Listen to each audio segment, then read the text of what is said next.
Alright, geometry, we're looking at part 3 here. Now we're looking at angle bisectors. Okay, so let's just talk about vocabulary. Bisect is implying to cut into two equal pieces.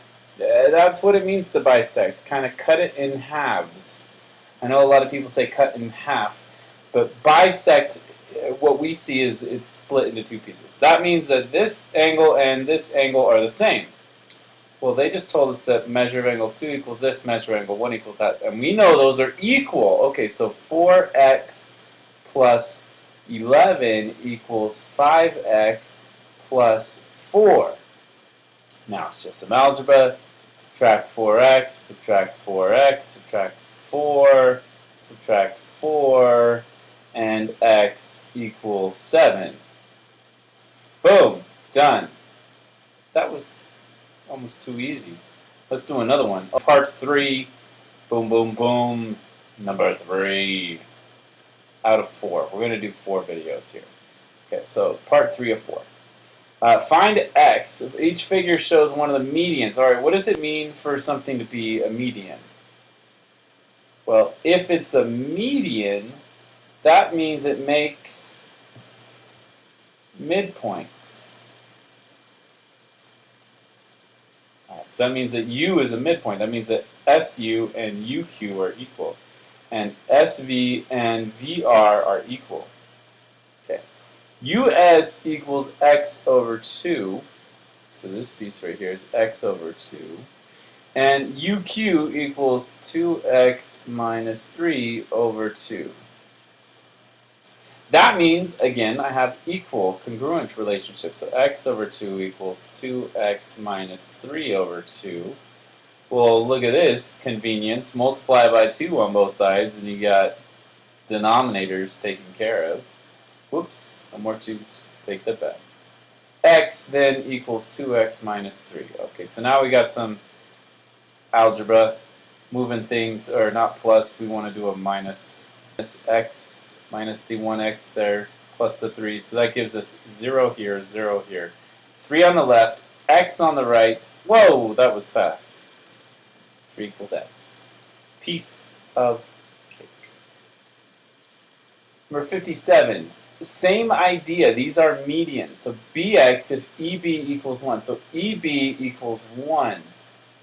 Okay. Now another thing about medians is that when you have these pieces, I'm going to color code these. So this red piece, BE, versus the shorter piece, BX, BE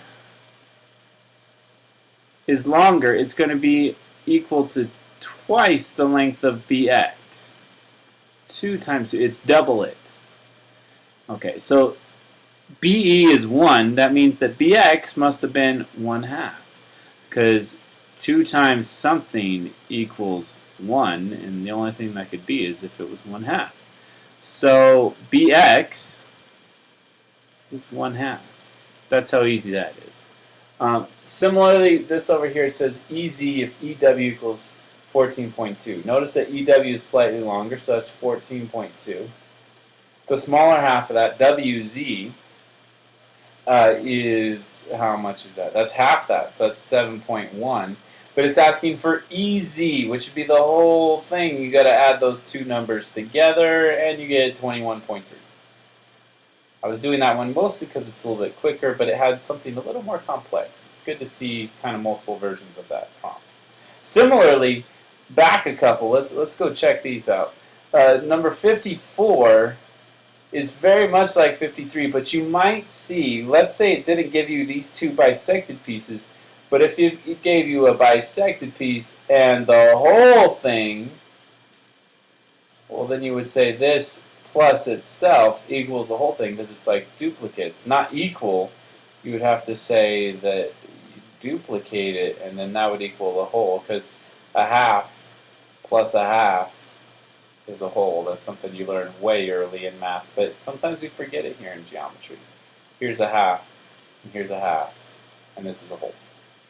So be careful what the relationship looks like. You always got to look at, is it equal, or is it adding up to? Which one is it? Alright, stated 3 numbers are the measures of the side of the triangle. Okay, so here's the big idea. You got three sides, and I like to call this the drawbridge effect. These are the two like short and medium sides, and here's the long side. And if the short and the medium side are not long enough, if the long is too long, then that leaves a gap. I call this like the drawbridge. So what we need then is the short plus the medium has to be long enough to close that gap, which means they have to be greater than the long. All right, so let's look at this. This is my short, here's my medium. So 2 plus 7, is that greater than 8? Is that the question? Yes, it is, because 9 is greater than 8.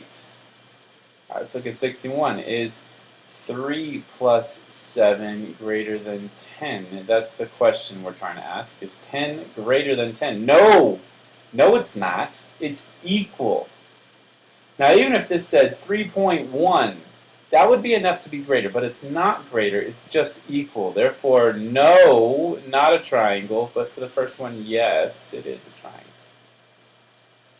So keep that in mind, and you got to organize it with that long side, because like on, let's say, number 62 right here, look at this, the long side's in the middle. So don't just think it's these two numbers because they're next to each other. You got to make the right comparisons there. Two sides of a triangle have the following measures. Find the range of possible measures for a third side. Okay, so let's say that this was the short and the medium, which they are actually the longest then. They're the same. That means that we have a short is 9 and another piece is 9. And in order to close this gap, the long could not be more than those two put together. So the tallest it could be is 8, or the longest it could be is 18. Now, inversely, if you had a long piece and a short piece, to find the missing piece, you would do a subtraction. So 9 minus 9 would give us the lower end, which is 0. So to find the high end, you just add, and to find the low end, you just subtract. That's pretty easy there. Let's try that with these two numbers, 12 and 11. To find the high end, that would be 23, because 12 and 11 make 23. And the low end I'm going to subtract, and that would be 1. So there we go. And usually this is kind of symbolized with an X, Y, because we use X all the time. How is there anything, the third side? No, it doesn't say third side X, just says third side. That's it. Piece of cake. Keep going. Order the angles of each triangle from smallest to largest. So this is something that we kind of mentioned in class and you see a lot of times, like hinge theorem. And the idea is that we got small angle, small distance.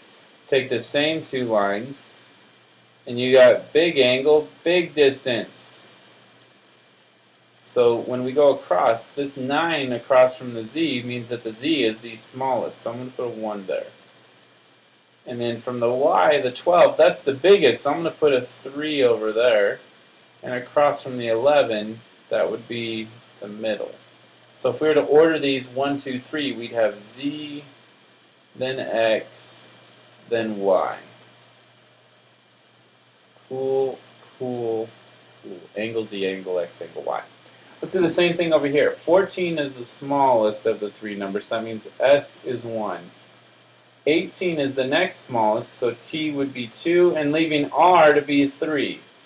So we'd have S, then T, then R. Angle, angle, angle.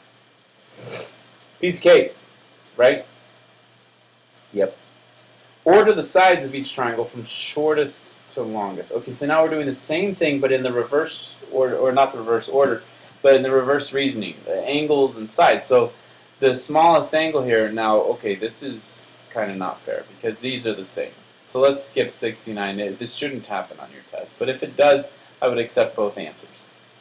Here we got 46 and 52. So 46 is smallest, so that means that ED would be the smallest. And 52 would be the next smallest, so that would be second. And then 82 is bigger than both of those, so that would be our third side, E. Or 3, pardon me. 3. I'm not really marking these correctly. This would be like a single, then a double, and then the last one is kind of like our triple. So first side is ED. And next we'd have EF and then FD. Check, done. Piece of cake. Name the longest and shortest side. I actually think I'm going to toss this question out because which one do you name first? Well, we should name the longest one first. So let's just look at that. The longest would be across from 85, which is going to be XZ. So XZ would be the longest. Then the shortest would be across from 35, which is XY. And it is asking for the longest one first, but how would you know that? Now check out 72. What makes that one that much harder? Well, they didn't tell us this angle, but you could figure that out because what do you know about the three angles inside of a triangle? The interior angles, they add up to 180. Check. So 83 plus 27, you subtract it from 180, you get this number, and then you compare them all. So it's got a little bit of extra work at the beginning. Alright, let's see these. Order the sides in each triangle from shortest to longest. Okay, now let's do 73 because it uses that same idea we just mentioned. We don't know what this third side is, but we need to know it in order to organize this. Well, if this is 34 and this is 104, what's 34 plus 104? Well, that's going to give me 138. If I subtract that from 180, that should give me the other piece that's missing, this piece right here, 42. So that means that T is the smallest angle, so US is the smallest side. Next would be across from the other piece here, which would be UT. It's across from angle S. And then the third and final piece is ST. Longest by far with that obtuse angle there. Sweet. Let's keep seeing what we got here. Okay, now for this last set of questions, we're going to leave this for the last video. We're going to be getting into Pythagorean theorem. Alright, that's it, and we'll see you in the next video, part 4.